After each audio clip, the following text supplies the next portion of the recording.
Hello everyone and welcome back. In our prior session, we covered basic terms related to corporation. We learned about how a corporation is incorporated from a mechanical perspective. Today, we are going to dive a little bit more deeper into the accounting terms of the equity section of a corporate balance sheet. Specifically, we are dealing with common stock. We will discuss terms that you need to be very familiar with if you are going to be doing accounting for a corporation. What are these terms? Authorized shares, issued shares, outstanding shares. Sometimes it's known as authorized, issued, and outstanding. If the shares are authorized, issued, and outstanding, you will see that term on the balance sheet. You need to understand what does it mean. Also, we would look at the concept of par value of stock. We have stocks with par value. We have stock with no par value. What is the par value? We need to know about the par value.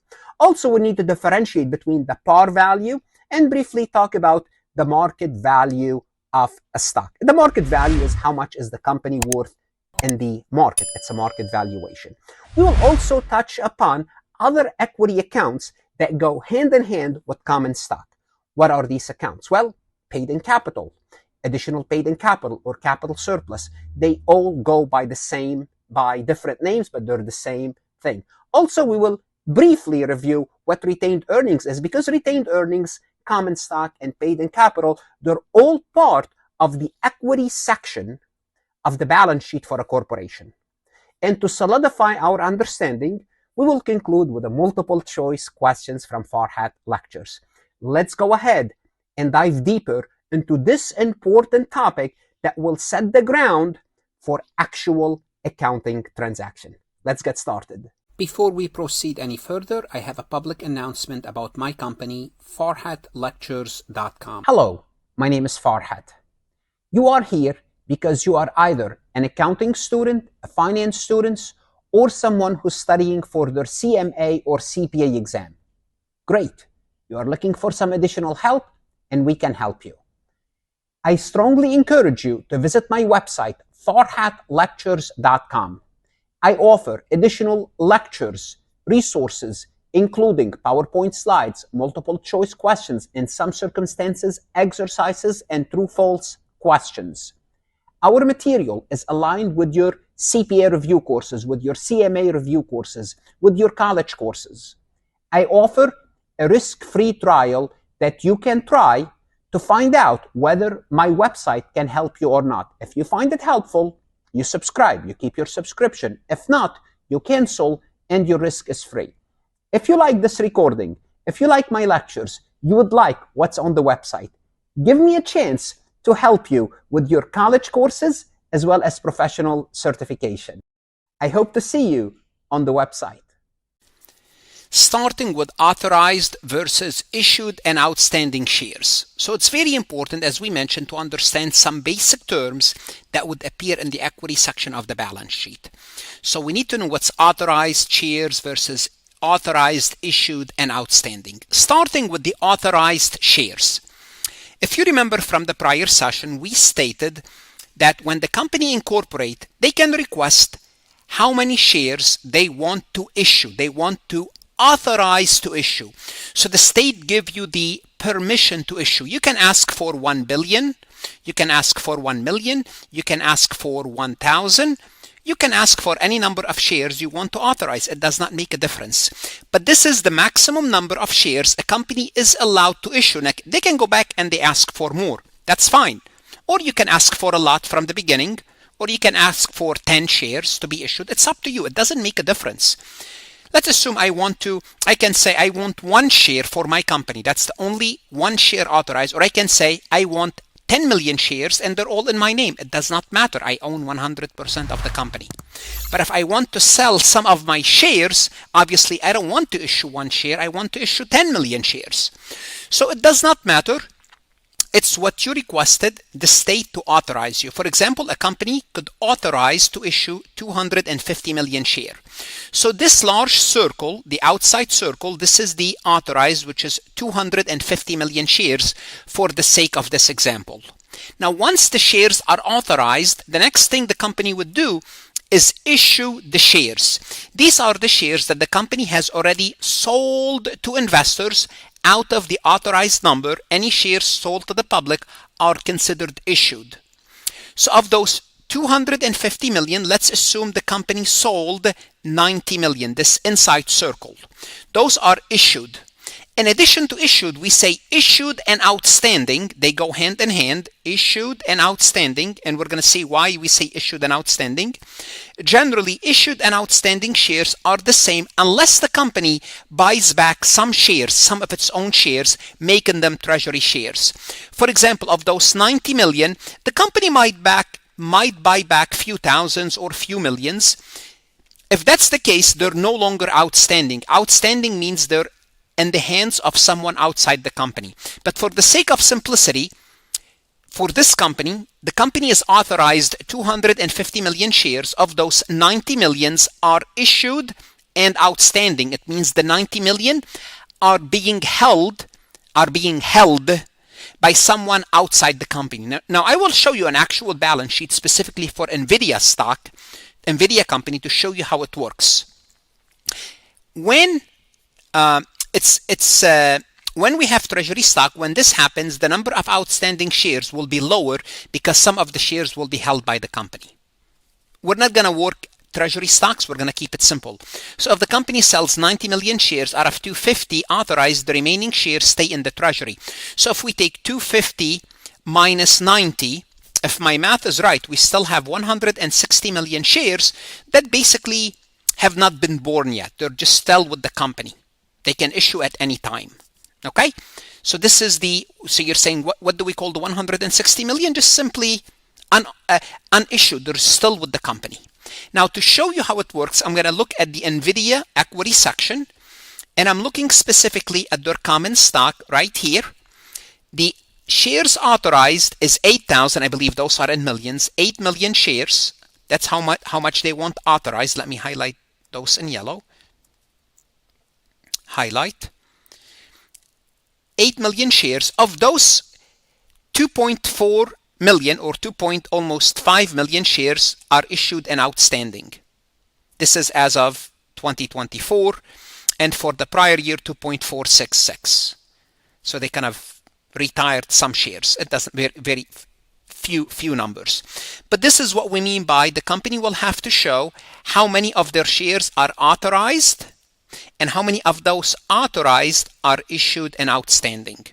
So basically, to a degree, I would say 2.5 over 8 shares. So of every 8 shares they have authorized, they have 2.5, sorry, approximately 2.5 out of each share, are issued, are issued and outstanding. The next thing we would look at is something called the par value. So before I discuss the par value, let me show you the par value for NVIDIA. The par value of NVIDIA is 0.001. So what is this par value of 0.001? The par value is an arbitrary number assigned to the stock. So this number here is arbitrary assigned to the stock. Now, in the past, it used to represent the minimum legal capital buyers must contribute. It means the investors must contribute at least this much. It's really arbitrary, and that's why the companies would place it so small, so it doesn't really mean anything. The company could have stock with no par value, but since we do have par value stock, we have to deal with it. What is it? It doesn't mean anything from a meaning perspective. Now we're going to see why we use it. The number does not represent the market value. It doesn't represent anything. Instead, it's a legal concept that once had more importance during the formation of companies, but now it's largely symbolic. For example, as you saw, NVIDIA is 0.001. Johnson & Johnson par value is $1. Netflix, 0.001. Similar to NVIDIA. Is it NVIDIA 0.01 or 0.001? NVIDIA is 0.001, just like Netflix. And we have some companies that's 0.00001. It does not matter. Now we're going to see how we use it. What's important to remember about the par value? The par value of the stock is multiplied by the number of shares to give us this account common stock that we see on the balance sheet. So notice on NVIDIA's balance sheet, it's rounded. We have this number that's called common stock. This account called common stock, and it's 2. It's a very small number. What is this number? How do we come up with this number? And this is rounded. This number is the number of shares, please write this down, times par number of shares outstanding. The number of shares outstanding is 2.46 times 0.001 will give us 2.4, but it's rounded, it's 2 because it's less than 2.5. So from an accounting perspective, here's what we need to know. When companies issue stocks, and we need to know this, they must report it on the balance sheet. We'll take the number of shares times the par value will give us this account called common stock. For example, if we see that in common stock there are if we see 90 million shares issued and outstanding with a par value of $1, we take the number of shares issued and outstanding times the par value of $1, we will have in common stock 90 million shares in the equity section. Notice NVIDIA is like 2 or 2,000, which is very small. But again, keep in mind, par value is just a legal placeholder. The actual value of the stock will fluctuate depending on the market price. The balance sheet don't show you the market price of the stock. It only shows you, rather than the market value, it shows you the accounting value or the book value.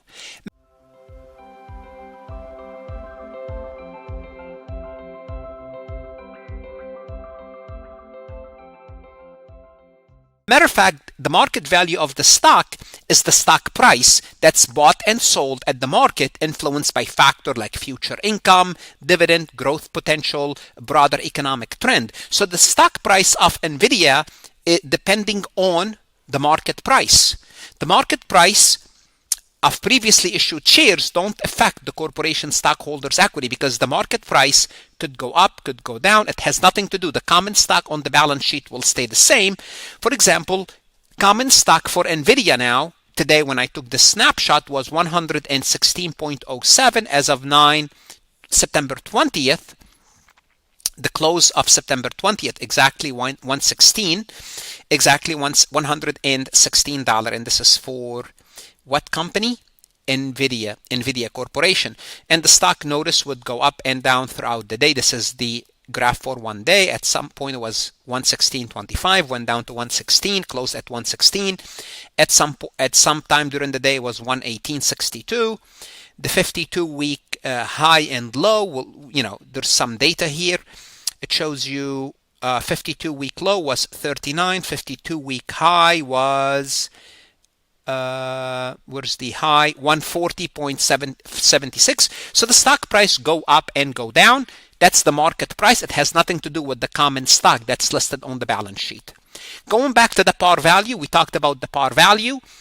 If common stock, if all the shares have the same rights, and usually that's the case, and the same characteristic, we call them common stock. So when we say stock, we always assume we are dealing with common stock, unless you are told otherwise, unless you are told we have preferred stock.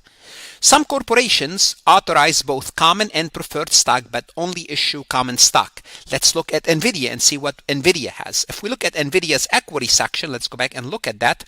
We see that they have preferred stock, 2,000 shares authorized, but none are issued. 2 shares. It's like in thousands.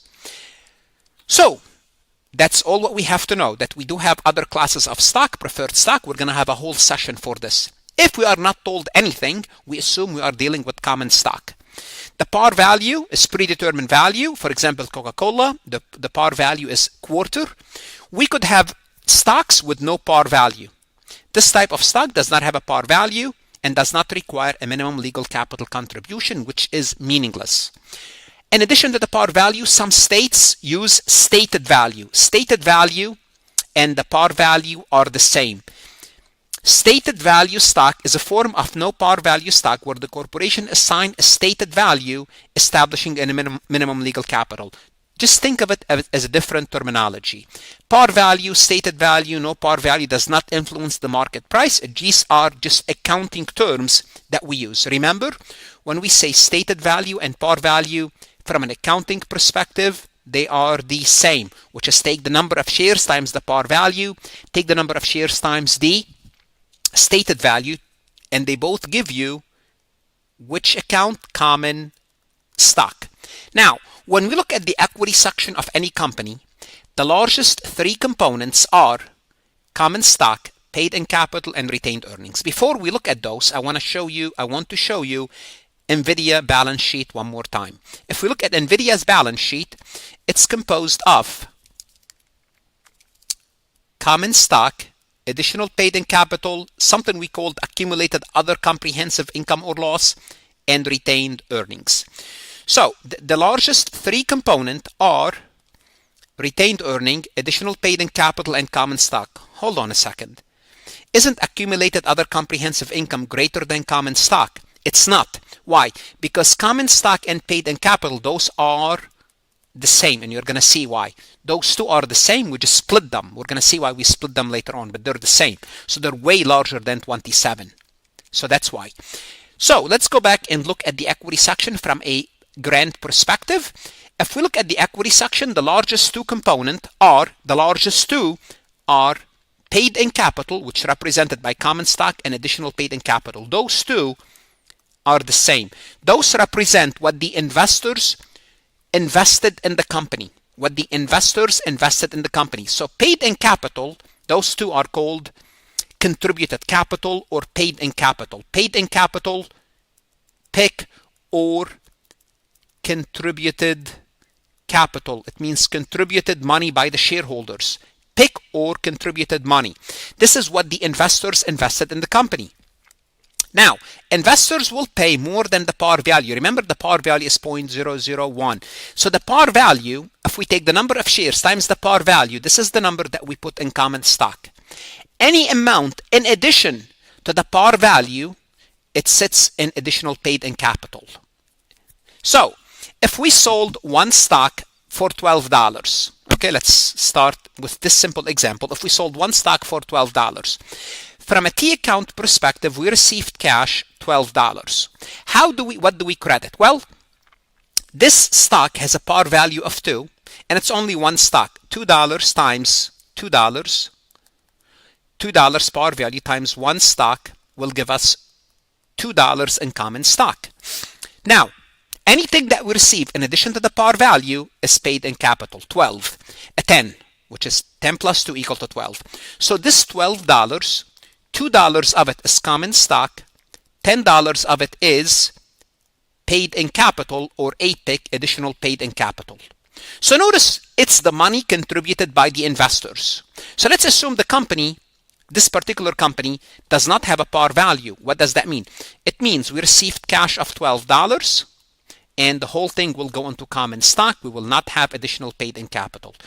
In other words, common stock and paid-in capital represent the same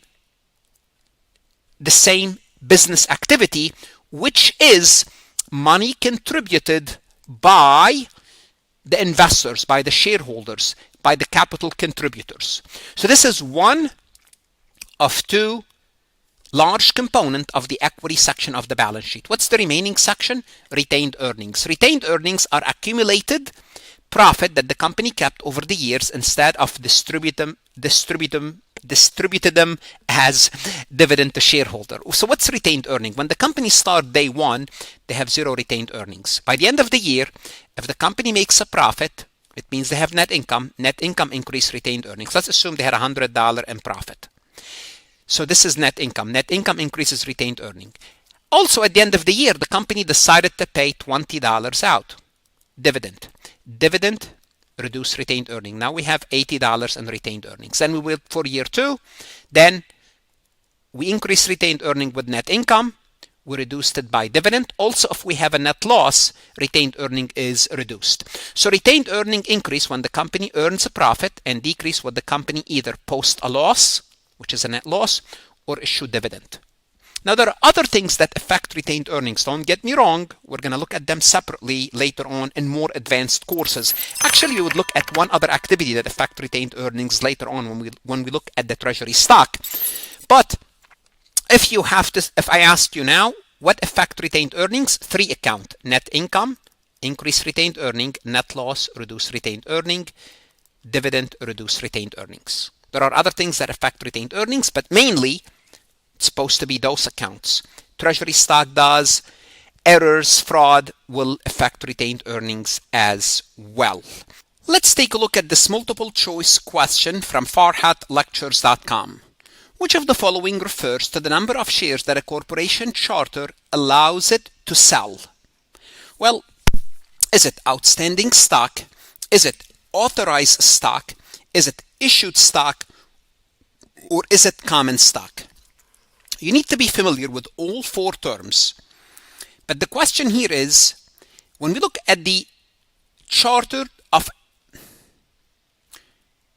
The question here is asking you, you're looking at the corporation charter. What's the corporation charter? It's the form that you get from the state after you register. And in this charter, it tells you how many shares you are allowed to do what. What does it give you? Well, is it going to give you the outstanding, authorized, issued, or common stock? Well, from the word allowed, I hope you get the answer authorized. For example, the state will authorize you to issue 100 million shares. They authorize you. Now, of those 100 million, you might sell 40 million. You might sell 60 million. That's how much you issue. And when you issue them, it means sell them. And when you sell them to the public, they become authorized, issued, and outstanding were in the hands of the public. But the number of shares you are authorized to sell, allowed to sell, is called the authorized. And it's authorized by the corporation charter that's issued by the state. What is common stock? Common stock is a class of stock. You could have common stock, Class A, Class B, preferred stock, so on and so forth. So the answer is authorized. But you have to know that the shares that are authorized, issued, and outstanding, when the shares has those 3 features, it means those shares are in the hand of the public. They are sold, are in the hands of the public. What should you do now? You want to go to Farhat Lectures, look at additional resources that's going to help you, whether you are studying for your CPA exam, taking a financial accounting course, CMA course, or just simply investing in yourself. Invest in yourself and stay safe.